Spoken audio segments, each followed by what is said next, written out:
عنکبوت قسط نمبر 55۔ ماضی کا تسلسل ایک جھٹکے سے ٹوٹا۔ رئیس کے لبوں سے دھوئیں کے مرغولے اٹھ رہے تھے۔ وہ کبھی کبھار سگار پیتا تھا جب وہ نہایت دباؤ میں ہوتا تھا۔ اس کے سامنے بیٹھا ولی خالی خالی نگاہوں سے اسے دیکھ رہا تھا، جس نے ماضی کے کچھ مبہم مناظر سے پردہ اٹھایا تھا۔ مگر کیا سچ صرف یہی تھا؟ منار کو کیا ہوا؟ اس نے بے ساختہ پوچھا۔ رئیس نے دھوئیں کے مرغولوں میں ایک نظر اسے دیکھا اور پھر سگار ایش ٹرے میں رکھتا اٹھ کھڑا ہوا۔ گہری سانس لے کر جیبوں میں ہاتھ اڑس لیے اس نے اپنے ہاتھوں سے زہر پی لیا۔ جذبات و احساسات سے بالکل عاری لہجہ۔ فجر کا اس سب میں کیا قصور ہے؟ اس بار ولی اپنی جگہ سے اٹھا۔ رئیس نے چونک کر اسے دیکھا۔ بھویں سکڑ گئی۔ وہ اسے غور سے دیکھ رہا تھا، جیسے اسکین کر رہا، جبکہ ولی خود پر قابو پانے کی کوشش کر رہا تھا۔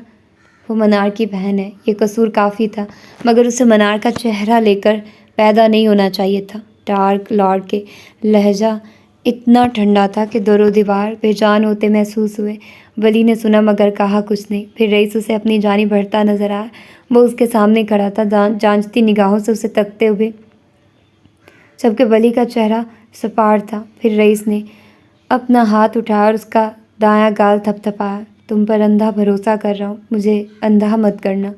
اس ایک جملے میں بہت کچھ تھا، مان، حکم اور وارننگ۔ ولی اپنی جگہ ساکت رہ گیا۔ چلو سو جاؤ، اب صبح تمہیں منار جا کر جی حضوری بھی کرنی ہے، وہ استضاحیہ کہتا کمرے سے باہر نکل گیا، جبکہ ولی شل ہوتی ٹانگوں کے ساتھ وہیں بیٹھتا چلا گیا۔ ایک ناگ کو ایک ناگن بہت پہلے پہچان گئی تھی۔ وہ فجر معراج کو تڑپا تڑپا کر مارے گا۔ وہ اسے وہ ساری اذیتیں دے گا جو اسے ملی تھی۔ وہ اسے ساری دنیا سے بچا کر اپنے ہاتھوں سے اپنی جان لے گا۔ اذانیں ہونے والی تھی۔ صبح صادق کا نور ابھی پھوٹا نہیں تھا، مگر ولی کے اندر کی دنیا میں ایک نئی سحر طلوع ہو رہی تھی۔ وہ اس کمرے میں تھا جو کبھی اس کی ماں افق کا تھا، جہاں دور و دیوار پر اس کی کہیں تصویریں لگی تھیں، اس کے ہنستے مسکراتے لمحوں کی گواہی دے رہی تھی۔ وہ بے چینی سے ٹہل رہا تھا، اس کا دماغ پھٹنے کو تھا۔ پچھلے 7 مہینوں میں اس نے رئیس کو اتنا تو جان لیا تھا کہ وہ دوستی ہو یا دشمنی پیچھے نہیں ہٹتا۔ رئیس نے جس قدر فجر پر ان 7 ماہ میں اس کے ذریعے نظر رکھوائی تھی، وہ اسے یوں ہی جانے نہیں دے گا، وہ اسے مار دے گا۔ جتنا وہ سوچ رہا تھا، دماغ پھٹتا جا رہا تھا۔ ایسا نہیں تھا کہ اسے رئیس سے کوئی مسئلہ تھا یا وہ اس سے نفرت کرتا تھا، بلکہ رئیس تو اس کے لیے بہت اہم تھا، وہی شخص جو اس کی ماں کے لیے سب سے زیادہ اہمیت رکھتا تھا۔ پھر وہ اس سے نفرت کیسے کر سکتا تھا؟ اس نے بے اختیار بستر کے ساتھ رکھے سائڈ ٹیبل پر کا دراز کھولا۔ اس میں سے ایک پرانی خستہ حال ڈائری نکالی۔ یہ وہی ڈائری تھی جو اس کی نینی نے اسے تب دی تھی۔ یہ انہیں تب ملی تھی جب افق نے خودکشی کی تھی، ان کے سامان سے ملی تھی۔ ڈائری اس کے ہاتھ میں ایک بوجھ محسوس ہو رہی تھی۔ اس نے ڈائری کھولی اور چند صفحات پلٹنے کے بعد اس کی نظریں ایک سطر پر جم گئی۔ افق کی لکھی ہوئی تحریر، اس کے زخموں کی زبان اس کے سامنے تھی۔ ولی، جب تم بڑے ہو جاؤ گے نا تو پاکستان جانا، رئیس سے ملنا، وہ بہت پیارا ہے، اب تو جوان ہو گیا ہوگا، وہ جینٹل مین ہے اور مجھے دنیاوی ہر چیز سے زیادہ عزیز ہے، وہ میرے لیے اولاد جیسا ہے، تم اس سے ضرور ملنا۔ میں نے تمہارا نام رئیس سے چھوٹے بھائی کے نام پر رکھا، اس کا نام ولی اورنگزیب ہے، وہ نیلی آنکھوں والا بچہ بہت پیارا ہے، لیکن جب مجھے احساس ہوا میں کبھی واپس نہیں جا پاؤں گی، کبھی ان سے نہیں مل پاؤں گی، تو میں نے تمہارا نام ولی رکھا۔ اس کا نام بھی میں نے ہی رکھا تھا۔ مجھے افسوس ہوتا ہے جس خاندان نے مجھے پالا، مجھے اپنی بیٹی بنایا، مجھے اپنا نام دیا، میں نے انہیں چھوڑ دیا، میں نے یہ کیا کر دیا؟ الفاظ اپنی جگہ زخمی تھے، جیسے ہر حرف خون میں ڈوبا ہو۔ ولی کا سانس اوپر تلے ہونے لگا۔ ڈائری کے الفاظ اس کے وجود میں اتر رہے تھے۔ اسے اپنا وجود چاروں طرف سے عنکبوت کے نرم لیکن مضبوط ریشوں میں پھنسا ہوا محسوس ہو رہا تھا۔ اسے کچھ سمجھ نہیں آ رہا تھا کہ کیا کرے۔ ایک طرف فجر تھی، اس کی بیوی، وہ جس کے لیے وہ پاکستان آیا تھا، وہ جس کا ولی تھا، اس کا حال، اس کا مستقبل، اس کی حقیقت، اور دوسری طرف رئیس تھا، اس کی ماں کے لیے سب سے اہم انسان، وہ جو اس پر اندھا بھروسہ کر رہا تھا، وہ جس نے اسے اپنا خاندانی نام دیا تھا، اس کا ماضی، اس کی جڑیں۔ اس کے دماغ میں ایک خوفناک جنگ جاری تھی۔ وہ 2 حصوں میں تقسیم ہو چکا تھا۔ ایک طرف محبت اور نئی زندگی کی کشش تھی، تو دوسری طرف خون کے رشتے اور ماں کی آخری خواہش۔ اسے سمجھ نہیں آ رہا تھا کہ وہ کسے چنے، اس جنگ کا انجام کیا ہوگا۔ یہ سوچ کر ہی اس کا دل بیٹھا جا رہا تھا۔ وہ زمین پر بیٹھا تھا، گھٹنے موڑے، دونوں ہاتھ سر پر رکھے، وہ جھکا ہوا تھا، وہ تھک گیا تھا، لیکن جنگ تو ابھی باقی تھی۔ وہ جس لڑکی کے لیے ایک دنیا جیت کر آیا تھا، وہ اسے ابھی تک پہچان نہیں پائی تھی۔ وہ اس کے لیے صرف ملازم کی حیثیت رکھتا تھا، پتہ نہیں آگے کیا ہونے والا تھا، مگر جو بھی ہوتا وہ معمولی تو بالکل نہ ہوتا، مگر وہ اتنا جانتا تھا، وہ فجر معراج کو کسی صورت مرنے نہیں دے سکتا۔ اگلی صبح منار میں سورج کی کرنیں شیشے کی دیواروں سے چھن کر دفتر کے نفیس ماحول کو روشن کر رہی تھی۔ فجر اپنے آفس میں تھی، کام میں بے طرح غرق۔ آج اس نے ایک کاٹن کی سیاہ بیگی پینٹ پہن رکھی تھی، جس کے اوپر لیونڈر رنگ کا کٹ آؤٹ فیبرک میں ایک شارٹ ٹاپ تھا۔ اس کے چھوٹے بال ایک جانب چٹیا کی صورت میں جمے تھے، مگر کچھ لٹیں پھر بھی آزادانہ جھول رہی تھی۔ کانوں میں چمکتی بالیاں اس کے انداز کو مزید نکھار رہی تھی۔ اس نے انٹر کام کا بٹن دبایا۔ ولی، میرے کمرے میں آؤ۔ کچھ ہی لمحوں میں دروازہ کھلا اور وہ اندر داخل ہوا۔ اس کے چہرے پر تھکن نمایاں تھی۔ پچھلی پوری رات کی بے خوابی اس کی آنکھوں کے گرد گہرے حلقوں کی صورت نمایاں تھی۔ انداز میں ایک الجھن سی تھی۔ دونوں کے درمیان ایک سرد سی جنگ چل رہی تھی، ایک تناؤ جو بظاہر نظر نہیں آتا تھا، مگر ان کے ہر انداز، ہر لفظ میں چھپا تھا۔ جس سب کے باوجود کام اپنی پوری توجہ سے جاری تھا۔ جی میڈم، ولی نے خشک لہجے میں کہا۔ اس کی آواز میں پروفیشنل انداز غالب تھا۔ فجر نے اسکرین سے نظریں ہٹائے بغیر بات کی۔ آج رات سارا کا نکاح ہے، ہمیں جانا ہوگا، تمہیں اپنی تیاری کرنی ہوگی۔ ولی نے صرف سر ہلایا، اس کے چہرے پر کوئی تاثر نہیں آیا۔ فجر نے لمحہ بھر کے لیے اسے غور سے دیکھا۔ اسے ولی کا یہ غیر معمولی طرز عمل کھٹکتا تھا۔ جب وہ جانے کے لیے مڑا تو فجر کی آواز نے اسے روک دیا۔ تم گلگت سے ہو نا؟ سوال غیر متوقع تھا۔ ولی وہیں رک گیا۔ اس کی پیٹھ فجر کی طرف تھی۔ دل کی دھڑکن ایک لمحے کو بے قابو ہوئی، مگر اس نے فوراً خود پر قابو پایا۔ پھر وہ آہستہ سے پلٹا۔ جی میڈم۔ اس کا انداز اب بھی پروفیشنل تھا۔ فجر اپنی کرسی پر پیچھے ٹیک لگائے اسے بغور دیکھ رہی تھی۔ میں ویسے تمہارے علاوہ کبھی گلگت کے لوگوں سے نہیں ملی، کیا تم مجھے اپنی فیملی دکھاؤ گے؟ یہ سوال اس قدر سنجیدہ انداز میں پوچھا گیا تھا کہ ولی کے چہرے پر ایک لمحے کے لیے سایہ سا آ کر گزر گیا۔ اس کا ذہن تیزی سے کام کرنے لگا۔ گلگت کی فیملی؟ جی میڈم ضرور۔ اس نے صرف یہی کہا، ایک بے ساختہ جھوٹ جسے وہ اب نبھانے پر مجبور تھا۔ فجر نے اس بات میں سر ہلایا۔ ولی نے ایک لمبی سانس لی اور تیزی سے کمرے سے باہر نکل گیا۔ اگلے 15 منٹ بعد ولی اپنی سیٹ پر بیٹھا گروپ ویڈیو کال کر رہا تھا۔ کال ملتے ہی نیل نے بھی ویڈیو کال جوائن کر لی۔ کیا ہوا ولیم؟ سب ٹھیک ہے؟ نسا کی آواز میں تشویش تھی۔ ٹھیک ہے، سب ٹھیک ہے، بس ایک چھوٹی سی مشکل ہے، اس نے پریشان کن انداز میں کہا۔ کیا ہوا؟ نیل نے پوچھا۔ ولی نے پوری بات بتائی۔ نیل یہ سن کر بے طرح ہنس پڑا۔ اس کا کہکہ فون پر گونجا۔ بیٹا، بیویوں سے ہوشیاریاں نہیں چلتی، اب بھگتو۔ اس کا انداز سراسر مذاق اڑانے والا تھا۔ ولی جھنجلا گیا۔ ہاں، میں بھگت رہا ہوں، اور میرے ساتھ تم لوگ بھی بھگتو گے۔ جلد از جلد مجھے تم لوگوں کی مشرقی حلیے میں چند تصاویر چاہیے، جہاں سے بھی کرو، جیسے مرضی کرو، مجھے نہیں پتہ، اس نے خود پر قابو پاتے تیز آواز میں کہا۔ مشرقی حلیے میں ہم کہاں سے لائیں گے؟ نسا حیران تھی۔ مجھے نہیں پتہ، جلدی کرو، اور وہ بھی آج رات سے پہلے۔ یہ میڈم کچھ زیادہ ہی متجسس ہوتی جا رہی ہیں۔ اس نے اپنا سر پکڑ لیا۔ اس کا دماغ اچھا خاصا ہل چکا تھا۔ ایک جانب رئیس تو دوسری جانب فجر، وہ بیچ میں پھنس چکا تھا۔ تم تو اچھے پھنسے ہو۔ نیل کی بدتیسی بند نہیں ہوئی۔ اب بس کرو ہنسنا اور کام پر لگو، مجھے جلد از جلد کوئی حل چاہیے، ورنہ فجر کی نظروں سے بچنا مشکل ہو جائے گا۔ اس نے جھنجلا کر فون بند کر دیا۔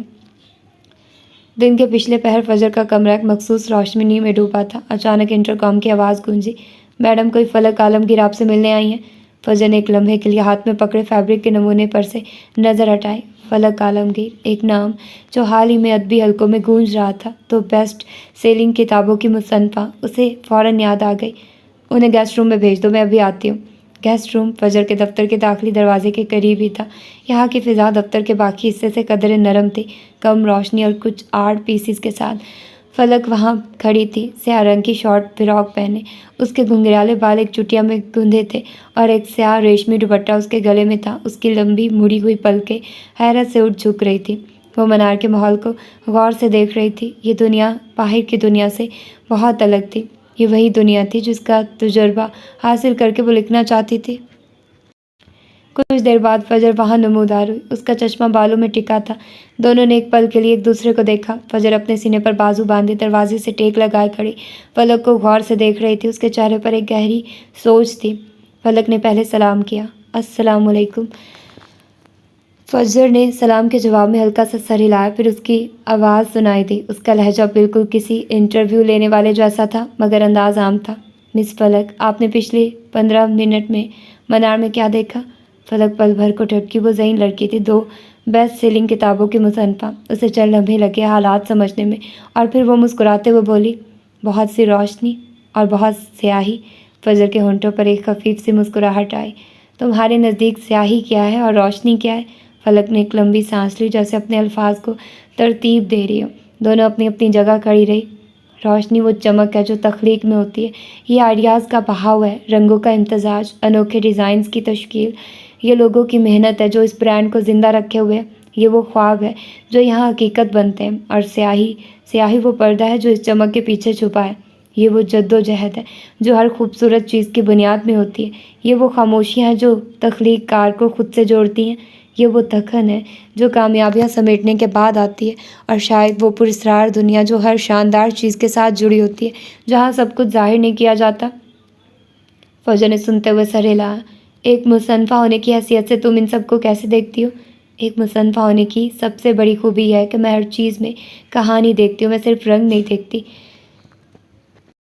میں ان رنگوں کے پیچھے چھپی روح کو محسوس کرتی ہوں۔ میں کسی ڈیزائن کو صرف ایک کتاب کے طور پر نہیں دیکھتی، بلکہ اس میں بننے والے کردار کو دیکھتی ہوں۔ میری نظر ہر چیز میں ایک ہڈن لیئر ڈھونڈتی ہے۔ میں الفاظ کے ذریعے ان خاموشیوں کو آواز دیتی ہوں جو عام طور پر نظر انداز کی جاتی ہیں۔ میں انسانی جذبات کی گہرائیوں میں اترتی ہوں اور انہیں اپنے الفاظ میں پروتی ہوں۔ یہ میری خوبی ہے کہ میں دکھائی دینے والے سے پرے دیکھ سکوں۔ اس کی آواز میں ایک گہرا یقین تھا۔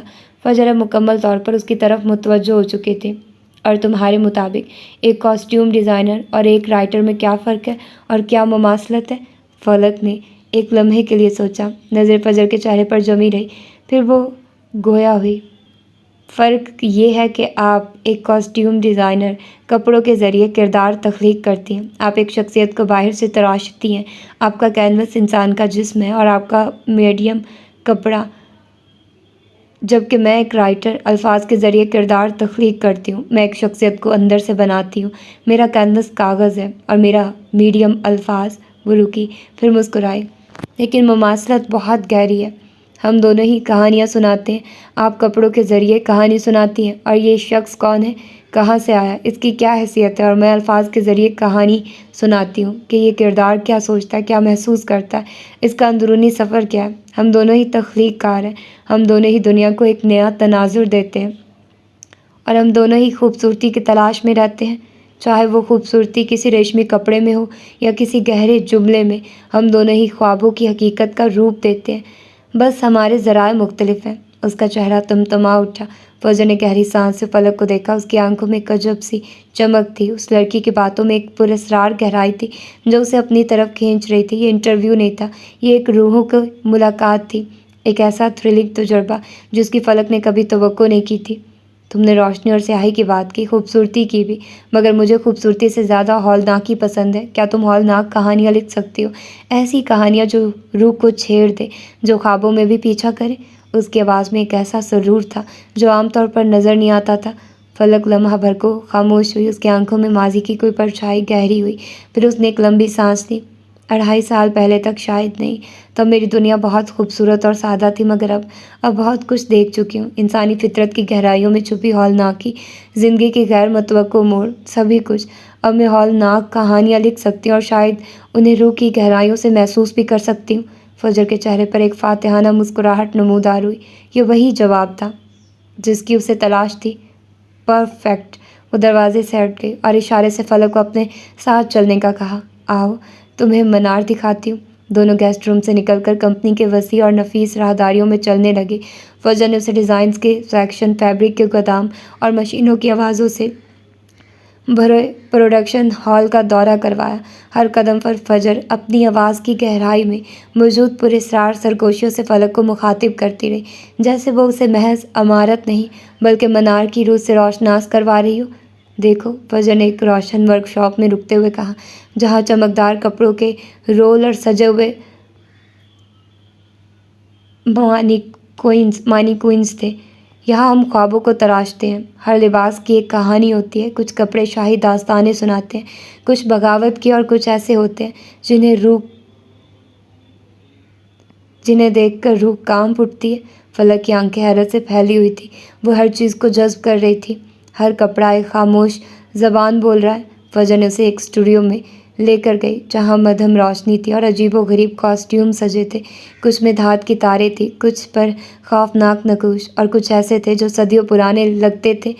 فی الوقت مجھے ایک ایسا رائٹر چاہیے جو میرے ان پراسرار کاسٹیومز کو پیش کرنے کے لیے کردار بنا سکے۔ فلک نے ایک خاص لباس کو چھوا جو سیاہ مخمل کا بنا تھا اور اس پر چاندی کے تاروں سے کوئی تتلی بنی تھی۔ کردار ایسے جو ان لباسوں کی روح کو سمجھ سکے؟ فلک نے حیرانی سے پوچھا۔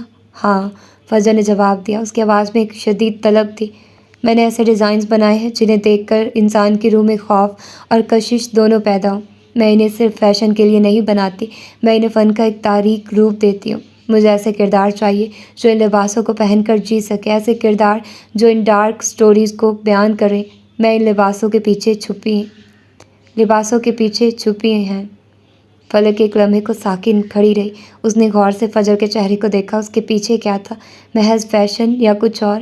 آپ انہیں صرف نمائش کے لیے نہیں چاہتی؟ نہیں، فجر نے دھیمی آواز میں کہا، میں انہیں زندہ کرنا چاہتی ہوں۔ میرے کاسٹیوم صرف پہنے جانے کے لیے نہیں ہیں، وہ محسوس کیے جانے کے لیے۔ مجھے ایسے کردار چاہیے جو ان پوشیدہ پہلوؤں کو ابھار سکے جو میں نے ہر تار میں، ہر کٹ میں چھپائے ہیں۔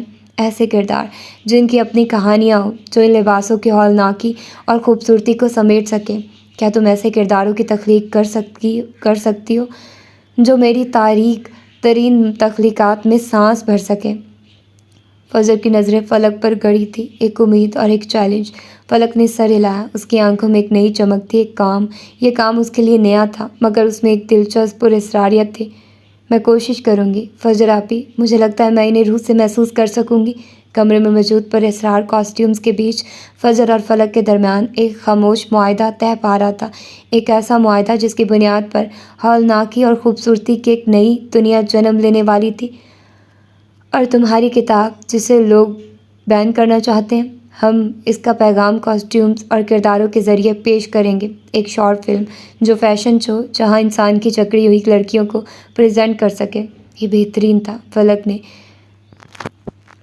سمجھتے ہوئے اس بات میں سر ہلایا۔ فجر کچھ بڑا کرنا چاہتی تھی، مگر کیا؟ یہ آنے والا وقت ہی بتاتا۔ لاؤنج کسی فلم کے سیٹ کا منظر پیش کر رہا تھا جہاں ولی ایک نایاب نمونے کے طور پر صوفے پر بیٹھا تھا، جیسے ابھی کسی خلائی مخلوق نے اسے زمین پر پٹکا ہو۔ فجر اوپر اپنے کمرے میں تیار ہو رہی تھی۔ انہیں سارا نے کہا کہ فنکشن کے لیے نکلنا تھا۔ باہر لاؤنج کے دوسرے کونے میں اماں اور بانو، عرف عام میں گھر کی CID چیف، یوں براجمان تھی جیسے کسی اہم ترین خفیہ مشن پر ہوں۔ ان کی نظریں کسی میزائل گائیڈنس سسٹم کی طرح ولی پر لاک تھیں، اور ان کے چہروں پر وہ تاثرات تھے جو عموماً تاریخ کی کتابوں میں حملہ آور فوجوں کے سپہ سالاروں کے چہروں پر پائے جاتے ہیں۔ ولی کسی شریف آدمی کی طرح باہر گاڑی میں انتظار کرنے کی پیشکش کر چکا تھا، مگر فجر نے مروتاً اسے اندر بلا لیا۔ اماں، جن کی اینک ناک کی بھنگ پر خطرناک زاویے سے ٹکی ہوئی تھی، پہلے سے صحت یاب لگ رہی تھی۔ رنگت پہلے سے صاف تھی اور چہرے پر چھائی گہری مایوسی اب ختم ہو چکی تھی۔ وہ ولی کو ایسی نظروں سے گھور رہی تھی گویا وہ نیشنل جیوگرافک کی ٹیم ہو اور ولی کوئی نایاب نسل کا برفانی چیتا ہو جسے پہلی بار آبادی میں دیکھا گیا ہو۔ ان کے ہونٹ مسلسل آپس میں یوں جڑے اور کھل رہے تھے جیسے وہ کوئی اہم قومی راز ایک دوسرے کو منتقل کر رہی ہوں۔